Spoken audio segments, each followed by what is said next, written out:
Where have you been? My stepdad asked the second I stepped inside. It's late, I said. I was working. You're always working, he replied. Or lying. I told you I'd be back by 10, I said. He checked the wall clock. It's 10:30. I got held up. He laughed, sharp and short. Excuses. That's all you ever have. My hands were already shaking. I'm not a kid. You live in my house, he said. You follow my rules. My mother stood near the hallway pretending to fold laundry. She didn't look at me. Mom, I said. Say something. She kept folding. Just calm down. I am calm, I said even though my chest felt tight. He's the one yelling. My stepdad stepped closer. Watch how you speak to me. I didn't do anything wrong. That's what you think, he said. You think freedom comes before respect. I work, I said. I help. I don't cause trouble. You question me, he replied. That's trouble. I took a breath. I'm tired of this. He smiled like he'd been waiting for that. Tired of what? Tired of being controlled, I said. Tired of feeling like I don't belong. My mother finally looked up. Her eyes were tired. Please. Not tonight. It's always tonight, I said. It's always something. My stepdad crossed his arms. You want to talk about belonging? Yes, I said. I do. Then learn your place. That word hit me. Place. I'm not a guest, I said. This is my home too. He shook his head slowly. No. This is my house. Silence filled the room. I pay the bills, he continued. I make the rules. I'm your stepson, I said. Not your property. He opened the front door. Cold air rushed in. Go cool off, he said. I stared at him. You're kicking me out? Temporarily, he replied. Until you learn respect. I looked at my mother. You're okay with this? She hesitated. Just apologize. For what? I asked. For making him angry, she said quietly. Something cracked inside me. So this is my fault? My stepdad stepped aside. Out. I didn't move. It's freezing. You should have thought of that, he said. Mom, I said again. Please. She whispered, just say sorry. I looked at her face. She wasn't angry. She wasn't cruel. She was afraid. I didn't do anything wrong, I said. My stepdad grabbed the door handle. Last chance. I walked outside. The door slammed shut behind me. I heard the lock click. I stood there for a second, staring at the door like it might open again. It didn't.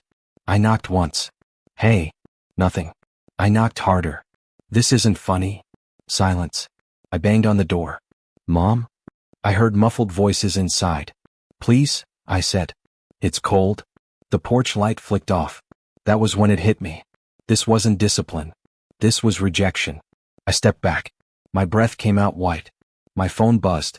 Low battery. I texted my mother. Please open the door. No reply. I texted again. I'll sleep on the couch. I won't argue. Nothing. I called her. Straight to voicemail. I called my stepdad. It rang once then stopped. I laughed under my breath. Wow. I wrapped my jacket tighter. My fingers were already numb. I sat on the steps. I remembered him saying, you're nothing without me. I remembered her saying, just survive. This was survival now. Minutes passed. Maybe longer. Time felt slow. I knocked one last time. Softer. Mom, I said. I'm scared. The door didn't open. I stood up. I didn't cry. I didn't scream. I just felt empty. I walked down the driveway. The house stayed dark behind me. I pulled out my phone and called the only person I trusted. Hey, my girlfriend said. You okay? I'm outside, I said. Outside where? My house, I replied. I'm locked out. What? She said. Are you serious? Yes. Did you fight again? Yes. Are you safe? I don't know, I said. Come here, she said immediately. I'll figure it out. I don't want to be a burden, I said. You're not, she replied. You never are. My phone buzzed again. Battery warning. I started walking. Each step felt unreal. I checked my messages one more time. Nothing from my mother. That hurt more than the cold. I stopped at the corner and looked back at the street. That house had raised me, fed me, controlled me, and just erased me. Standing there, freezing, I understood something I'd been avoiding for years. Love in that house came with conditions. And tonight I failed them. I didn't know where I was going. I only knew I couldn't go back. The door was shut, and something inside me changed with it. My phone buzzed again. Low battery. Just stay on, I whispered to it. I walked with my hands in my pockets, head down, trying not to look lost. The streetlights felt too bright. Every car that passed felt like it was judging me. Hey, my girlfriend said when I called her back. Where are you now? I'm walking, I said. Walking where? I don't know, I admitted. Can you come here? She asked. It's far, I said. I'll wait, she replied. I don't want you outside at this hour, I said. I don't want you outside either, she said. Please. I stopped near a closed grocery store. The lights inside were off, but the smell of cleaning chemicals still hung in the air. I don't have money, I said. You don't need it, she replied. I feel stupid, I said. You're not, she said. You were locked out. I laughed quietly. Saying it out loud makes it worse. Does anyone know where you are? No, I said. That wasn't true. I knew exactly who didn't know. My phone buzzed again. 10%. I might lose you, I said. Don't hang up, she replied. I kept walking. A man in a reflective vest stood near a building entrance. A night guard. I hesitated, then approached him. Excuse me, I said. He looked at me once. Can't loiter here. I'm not loitering, I said. No, he cut in. Move along. I just need to sit for a minute, I said. Not my problem, he replied. I stepped back. Okay, I said. I walked away before my face gave me away. Did you ask someone? My girlfriend asked. Yes, I said. And? He told me to leave. I hate that, she said. I get it, I replied. I look like trouble. Don't say that. It's how they see me, I said. I passed a cafe with chairs stacked upside down. I leaned against the glass. You're shaking, she said. I'm cold, I replied. Did you eat? No. I tried another place. A small convenience store with lights still on. I went inside. The clerk didn't smile. Can I help you? He asked. Can I just stand here for a bit? I said. You buying something? No, I said. Then no, he replied. I nodded. Sorry. Outside again. I pressed my phone tighter. 5%. I'm running out, I said. I'm here, she replied. Just talk. I keep thinking the door will open, I said. It won't, she said softly. I know. I sat on a bus stop bench. The metal was freezing. I don't understand, I said. Understand what? How someone can lock you out and sleep, I replied. She didn't answer right away. I feel erased, I said. You exist, she replied. Not there, I said. A man walked past me. Got a light? He asked. No, I said. He shrugged and kept walking. I watched him disappear. Everyone keeps moving, I said. That's not your fault, she replied. It feels like it is, I said. My phone buzzed again. 2%. I love you, she said quickly. I love you too, I replied. The call dropped. The screen went black. I stared at it. Great, I muttered. I tried turning it back on. Nothing. I sat there alone. No voice. No house. No warmth. I wrapped my arms around myself and waited. A police car slowed down near the stop. The window rolled down. You okay? The officer asked. I'm fine, I said quickly. Why are you sitting here? I'm waiting, I replied. For who? For morning, I said. He stared at me. Don't cause trouble, he said. I won't, I replied. The car drove off. I lay down on the bench, curling in on myself. My back pressed against cold metal. I thought about my mother. About her silence. About the lock. I thought about how easy it was for them to forget me. The night felt endless. At some point, I moved to an alley near a closed building. The wind was less harsh there. Trash bags rustled nearby. I told myself, just get through this. I checked the sky. Still dark. I whispered, I didn't do anything wrong. No one answered. I hugged my knees. My teeth chattered. I wondered if they'd notice I never came back. If they'd care. That thought hurt the most. I didn't sleep. I drifted in and out, listening for footsteps, for voices, for danger. Every sound felt close. When the sky finally started to lighten, I let out a breath I didn't know I was holding. I was still here. Cold. Ashamed. Unwanted. But alive. That night didn't break me. It showed me exactly how alone I'd been all along. The sky was pale when my phone finally turned back on. 1%. I didn't even check the time. I checked my messages. Nothing. No missed calls. No apology. Nor "Are you okay?" I called my mother. It rang until voicemail. I called again. She answered on the third try. "What?" she said. My throat tightened. "I was outside all night." She sighed. "You're being dramatic." "Dramatic?" I said. "I slept on a bench." "You're fine now," she replied. "You always make things sound worse." I swallowed. "He locked me out." "He didn't lock you out," she said. "I heard the lock," I replied. "He just wanted you to cool off." "In the cold?" I asked. "Why are you arguing so early?" she said. "He was disciplining you." That word again. "Discipline is for children," I said. "You act like one," she replied. I closed my eyes. "I did nothing wrong." "You talk back," she said. "I defended myself," I replied. She lowered her voice. "You provoke him." "I provoke him by existing," I said. She paused. "You're twisting things." I felt sick. "Did you sleep?" "Yes," she said. "Comfortably?" I asked. She didn't answer. I hung up. My phone buzzed again. Unknown number.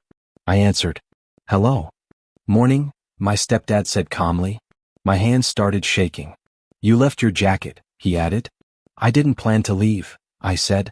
"You needed a lesson," he replied. "A lesson?" "Respect," he said. "I was scared," I said. "You were safe," he replied.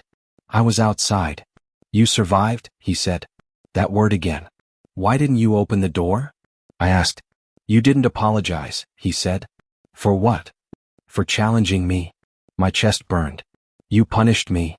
"I corrected you," he said. "That's not correction," I replied. "That's control." He laughed softly. "You're too sensitive." I clenched my teeth. "You locked me out on purpose." "I made a point," he said. "And Mom?" I asked. "She understands," he replied. "She let it happen," I said. "She stayed out of it," he said. "That's the same thing," I replied. "You're being ungrateful," he said. "For abuse." I asked. He went quiet. Then he said, "Watch your words." I hung up. I sat there staring at the phone, feeling smaller than I had all night. It wasn't an accident. It wasn't anger. It was planned. My phone buzzed again. A message from a family friend. "Heard about last night. Call me." I called. "Hey," he said. "You okay?" "No," I replied. He cleared his throat. "Your stepdad explained things." "What things?" "That you were disrespectful," he said. "That you needed boundaries." "Boundaries don't involve locks," I said. "He was trying to help," he replied. "By humiliating me?" "You kids exaggerate," he said. "I'm not a kid," I replied. "You live under his roof," he said. "So that gives him power?" "It gives him responsibility," he replied. I laughed bitterly. "Did he tell you I begged?" There was a pause. "He said you were stubborn," he replied. "I said I was cold," I said. "He said you were dramatic." "That's what you believe?" "I believe he wants what's best," he replied. I felt something snap. "You didn't see me shaking," I said. "You didn't hear the lock," I said. "You didn't sit there all night," I said. Silence. "You're emotional," he finally said. That word again. "So are you on his side?" I asked. "I'm neutral," he replied. "That's a lie," I said. "I don't want conflict," he said. "Then stop calling abuse discipline," I replied. He sighed. "You should apologize." "To feel safe." I asked. "To keep peace," he said. I ended the call. I sat there with my phone in my hand, shaking again, not from cold this time. Everyone had a reason. Everyone had an excuse. No one had protection. My mother texted. "Come home. Don't make this bigger." I typed back. "You locked me out." She replied. "You pushed him." That was it. That was the moment. They weren't confused. They weren't mistaken. They were united. I called her again. "Why are you blaming me?" I asked. "You shouldn't have challenged him," she said. "He challenged my humanity," I replied. She went quiet. "You don't understand marriage," she said. "I understand fear," I replied. "You're overreacting," she said. I laughed softly. "I was outside all night." "You survived," she repeated. I ended the call. That word followed me. Survived. I finally understood something simple and brutal. Love in that house came with conditions. Obedience. Silence. Submission. The moment I refused, the door closed. Not just physically. Emotionally. That morning didn't bring comfort. It brought clarity. The lock wasn't about anger. It was about control. And now that I saw it, I couldn't unsee it. I stared at my phone for a long time before calling her. "Hey," my girlfriend said softly. "Did you sleep?" "Not really," I replied. "Where are you now?" "Still outside," I said. "I didn't go back." She exhaled. "Did they call?" "My mom texted," I said. "And?" "She wants me to apologize." There was silence. "For what?" she finally asked. "For making him angry," I said. "That's not an apology," she replied. "That's surrender." I rubbed my face. "If I say it, I can go back inside." "And then what?" she asked. "And then I'm warm," I said. "And small again," she replied. I didn't answer. "You don't sound angry," she said. "I'm tired," I replied. "Tired people beg," she said. "You don't sound like you want to." I looked at the house from across the street. The lights were on now. Morning routines. Coffee. Comfort. "I keep thinking," I said, "if I just say sorry, this ends." "No," she replied. "It pauses." I swallowed. "I don't know if I can do this." "You already are," she said. My phone buzzed. A call from my mother. I answered. "Come home," she said immediately. "I will," I replied. She relaxed. "Good. But I'm not apologizing," I added. Her tone changed. "Don't start again." "I'm not starting," I said. "I'm ending." "You're being stubborn," she replied. "I'm being honest," I said. "You embarrassed him," she said. "He locked me out," I replied. "He wouldn't have if you listened," she said. "So safety depends on obedience?" I asked. She sighed. "Why do you make everything extreme?" "I slept outside," I said. "That's already extreme." She lowered her voice. "Just say the words." I closed my eyes. "I can't," I said. "You'll regret this," she replied. "I already regret staying," I said. She hung up. I sat on the curb for a long time after that. Begging would have been easy. 2 words. "I'm sorry." But I knew what those words really meant. "I accept this. Do it again." My phone buzzed again. My stepdad. I didn't answer. He texted instead. "Last chance. Apologize and come home." I typed back slowly. "I won't beg to feel safe." The typing bubble appeared. Then stopped. I waited. Nothing. That silence felt different. I called my girlfriend back. "I think I'm leaving for real," I said. "I know," she replied. "I'm scared," I admitted. "You can be scared and still choose yourself," she said. "I don't have much," I said. "You have your spine," she replied. I smiled weakly. "That's new." I walked back to the house once more. Not to beg. To get my things. I knocked. The door opened just enough for my mother to see me. "You changed your mind?" she asked. "No," I said. "I'm packing." Her eyes widened. "Don't do this." "Please move," I said. She stepped aside. My stepdad stood in the living room. Arms crossed. "Come. You ready to talk?" he asked. "I'm ready to leave," I replied. "You're choosing pride over family," he said. "I'm choosing dignity," I replied. "You won't last," he said. "I already did," I replied. He scoffed. "You'll be back." I walked past him. In my room I grabbed a backpack. 2 shirts. Charger. ID, that was it. "You're really doing this?" my mother said from the doorway. "Yes," I replied. "You could have had peace," she said. "I could have had silence," I replied. My stepdad laughed. "You think this makes you strong?" "No," I said. "It makes me free." He stepped closer. "You owe me." I met his eyes. "I owe myself." For a second I thought he might block the door again. He didn't. I walked out. This time the door closed without a slam. Outside the air felt different. Still cold. Still uncertain. But lighter. I called my girlfriend. "I'm done," I said. "Come here," she replied. "We'll figure it out." "I don't know what happens next," I said. "You don't have to," she replied. "Just don't go back." I started walking. Each step felt heavy and right at the same time. Fear followed me. So did relief. I wasn't safe yet. I wasn't stable. I wasn't sure. But I wasn't begging anymore. And that felt like the first real choice I'd ever made. I slept on my girlfriend's couch the first night. "You don't have to curl up like that," she said. "I don't want to take space," I replied. You're not taking it, she said. You're using it. I stared at the ceiling. I don't know how long I can stay, I said. We'll figure it out, she replied. Morning came too fast. Did you sleep? She asked. A little, I lied.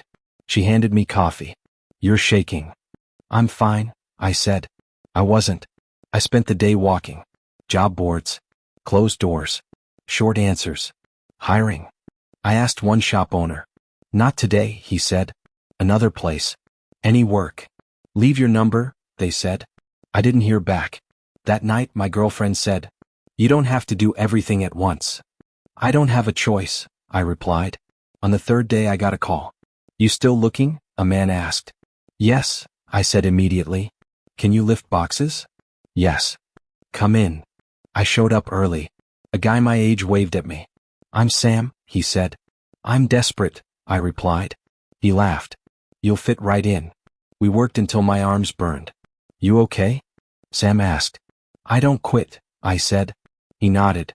Neither do I. At the end of the shift he handed me cash. Not much, he said. It's everything, I replied. That night Sam said, you got a place? Sort of, I said. Couch. Yes. You want a better one? He asked. I looked at him. What do you mean? My apartment's small, he said. But it's cheap. I can't pay much, I said. Pay when you can, he replied. That was hope. Small. Fragile. I moved in 2 days later. You can take the couch, Sam said. Thank you, I replied. Just don't disappear, he said. I worked mornings, nights, weekends. How much you got left? Sam asked one night. Enough for a week, I said. Same, he replied. We laughed. Quietly. I counted every bill. Food or phone. Bus or coffee. I chose food. My girlfriend checked in every night. You holding up? I'm standing, I said. That counts, she replied. One afternoon my phone buzzed. Unknown number. People are talking, a voice said. About what? I asked. Your stepdad, they replied. I didn't answer. They say he's losing work, the voice continued. Why are you telling me? I asked. Thought you should know. I hung up. Sam noticed my silence. You okay? Yeah, I said. Just noise. He nodded. Noise fades. At work someone asked, you related to that guy? No, I said. They didn't push. Later that night Sam said, heard something weird today. What? Someone warned me about your stepdad. And? They said he's controlling. I stared at the wall. I know, I said. You gonna say something? Sam asked. I already did, I replied. By leaving? Yes. My girlfriend said later. You didn't lie. I didn't protect him either, I replied. That's not revenge, she said. That's truth, I replied. I didn't celebrate the rumors. I didn't spread them. I just didn't stop them. Work got steadier. My hands got stronger. My fear got quieter. One night Sam said, you don't look lost anymore.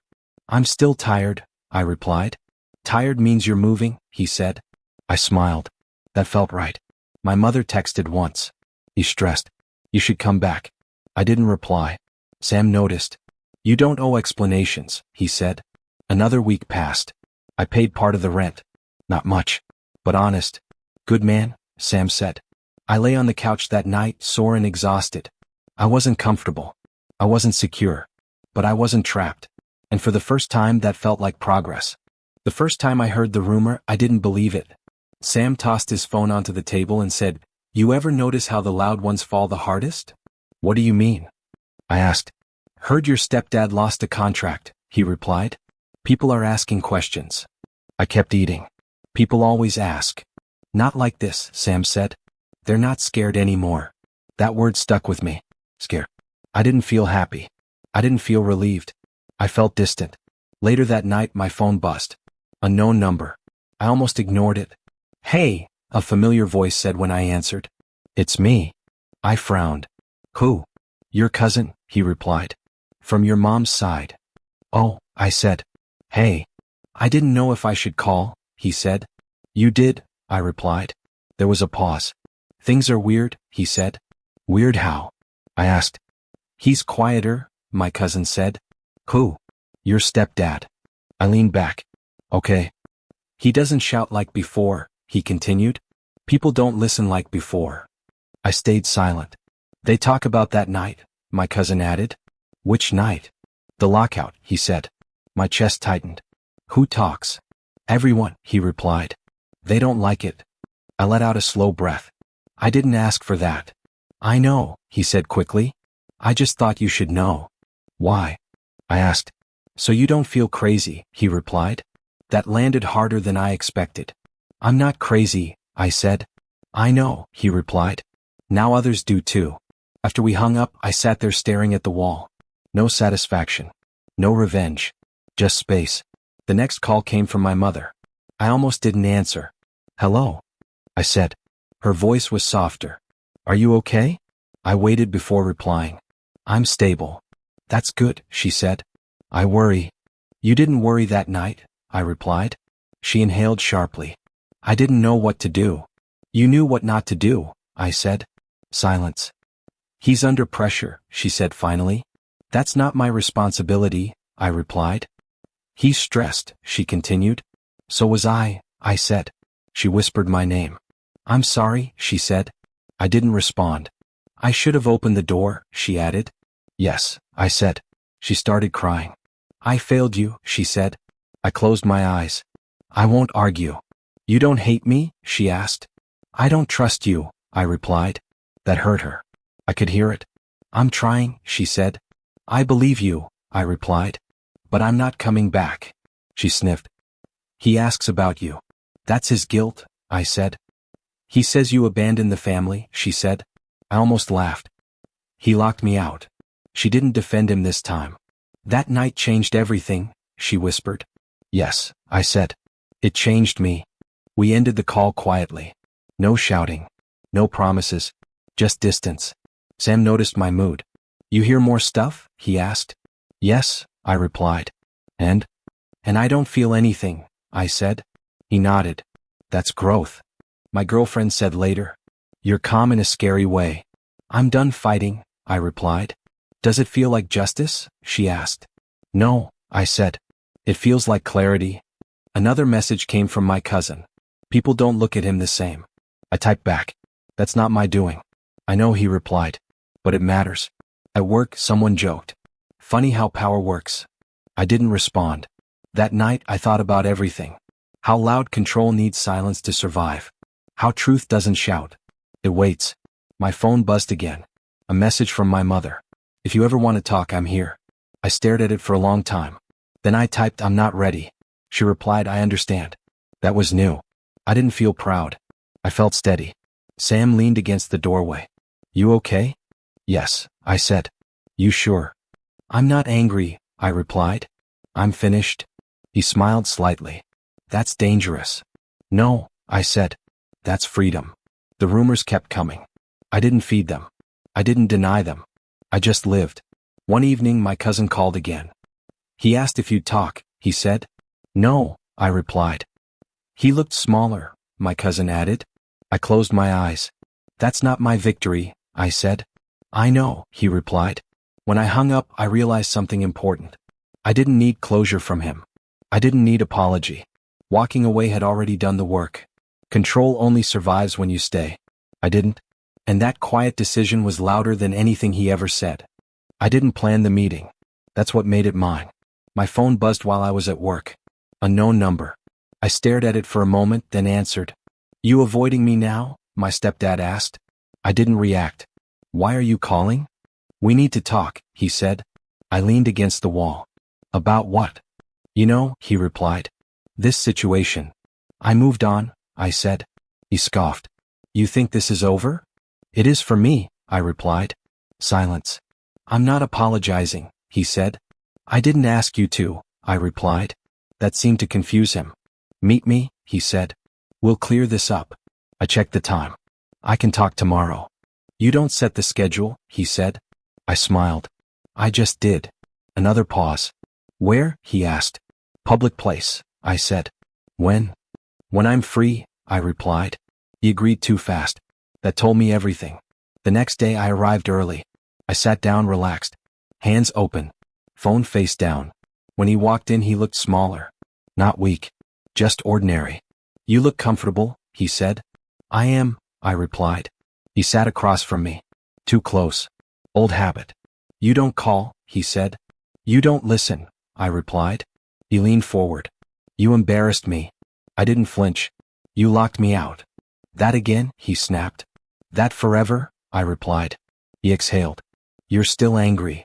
No, I said. I'm clear. You think you won, he said. I shrugged. This isn't a competition. That's easy to say when you ran, he replied. I walked away, I said. There's a difference. You couldn't handle discipline, he said. I met his eyes. You couldn't handle resistance. His jaw tightened. I gave you everything, he said. You controlled everything, I replied. I raised you, he said. You ruled me, I replied. He slapped his hand on the table. People glanced over. I stayed calm. Lower your voice, I said. He froze. I don't respond to that anymore, I added. His hand slowly dropped. You think you're better than me now? He asked. I think I'm free, I replied.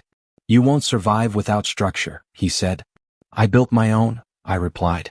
You'll fail, he said. I already didn't, I replied. He leaned back, studying me like I was a stranger. You used to shake, he said. I stopped fearing you, I replied. That hurt him more than anger ever could. You turned your mother against me, he accused. No, I said. You showed her who you are. She regrets it, he said. So do I replied. For staying so long. You owe me respect, he said. I shook my head. Respect isn't owed. It's earned. He laughed bitter. Listen to you. I am, I replied. He stared at my hands. Steady. Still. You think walking away makes you strong? He asked. No, I said. It made me honest. That night, he said quietly, was meant to teach you. It taught me, I replied. What? That your love had limits, I said. His eyes flickered. I didn't mean. You did, I said. He clenched his jaw. You're rewriting history. I'm finally telling it, I replied. He sat back. The authority drained from his posture. You could come back, he said. No, I replied. We could start fresh, he said. You could have started by opening the door, I replied. He looked away. That was new. You don't get to control the ending, he said. I already did, I replied. He scoffed. You think silence is power? Yes, I said. When it's chosen. He shook his head. You're ungrateful. I'm independent, I replied. We sat there in silence. For the first time it wasn't uncomfortable. You didn't break, he said finally. No, I replied. You freed me. That sentence landed heavy. He swallowed. You're walking away again? He asked. Yes, I said. For good. For myself, I replied. He stood up. So that's it. I stood too. That's enough. He looked at me searching for something. Fear. Anger. Regret. He found nothing. I picked up my phone. Take care, I said. He didn't respond. As I walked out, I didn't feel victorious. I felt finished. Control didn't die loudly. It died quietly. The moment I stopped needing his permission. I didn't think about that night for a long time. Then one evening my girlfriend said, You're quiet. I'm fine, I replied. You say that when you're somewhere else, she said. I sat beside her. I was thinking about the door. She didn't ask which one. The lock, I added. The cold. She nodded. The night that changed you. I took a breath. It didn't feel like freedom then. It never does, she said. I remembered the way my hands shook. The way my phone died. The way silence felt louder than shouting. I thought being locked out meant I failed, I said. And now, she asked. And now I think it saved me, I replied. She smiled softly. Say that again. It saved me, I said. I walked to the window and looked outside. The street was calm. Safe. I didn't destroy him, I said. No, she replied. I didn't prove him wrong, I said. You proved yourself right, she said. That felt true. Later that week, Sam sat across from me with 2 cups of coffee. You look settled, he said. I feel chosen, I replied. By who? He asked. By me, I said. He laughed. That's dangerous. It's peaceful, I replied. My phone buzzed. A message from my mother. I hope you're happy. I stared at it. Sam watched me. You okay? She doesn't know how to say sorry, I said. So, he asked. So I don't need it, I replied. I typed back. I'm safe. That was all. No blame. No invitation. No reopening doors. I put the phone down. That's closure, Sam said. It's boundaries, I replied. That night my girlfriend asked, do you ever miss him? I thought for a moment. I miss who I thought he was. She nodded. Not who he chose to be. Exactly, I said. I lay awake later thinking about the word justice. It didn't arrive as punishment. It arrived as distance. He lost control the moment I stopped reacting. That was the justice. The next morning I stood in front of the mirror. I looked older, calmer, not smaller. You did good, my girlfriend said behind me. I survived, I replied. She hugged me. You lived. At work, Daniel clapped my shoulder. You ready for more responsibility? He asked. Yes, I said. Not because I needed approval. Because I trusted myself. Later, a coworker joked. Man, you never flinch. I used to, I replied. What changed? I stopped waiting for permission, I said.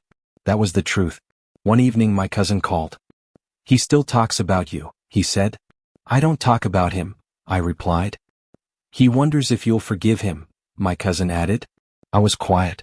Forgiveness isn't a meeting, I said. It's a boundary. My cousin understood. We ended the call peacefully. No messages followed. That felt final. I walked outside that night. The air was cold but not cruel. I remembered the bench, the alley, the fear. I remembered thinking I wouldn't make it. I made it. That night didn't break me. It introduced me to myself. I sat beside my girlfriend later watching something forgettable on TV. You're smiling, she said. I'm grateful, I replied. For what? For the lock, I said. She looked surprised. If it hadn't closed, I continued, I'd still be inside. Inside fear. Inside control. Inside silence. She squeezed my hand. I didn't win by being louder, I said. I won by leaving. She nodded. That's strength. Before bed my phone buzzed one last time. Unknown number. I stared at it. Then I turned the phone face down. That was my answer. I didn't need the final word. I already had my life. As I lay down, warm and safe, I thought about that boy on the steps. Cold. Ashamed. Begging for a door to open. I wish I could tell him something. I'd tell him don't knock again. I'd tell him this night isn't your ending. I'd tell him it's your beginning. The door stayed closed. And for the first time that was okay.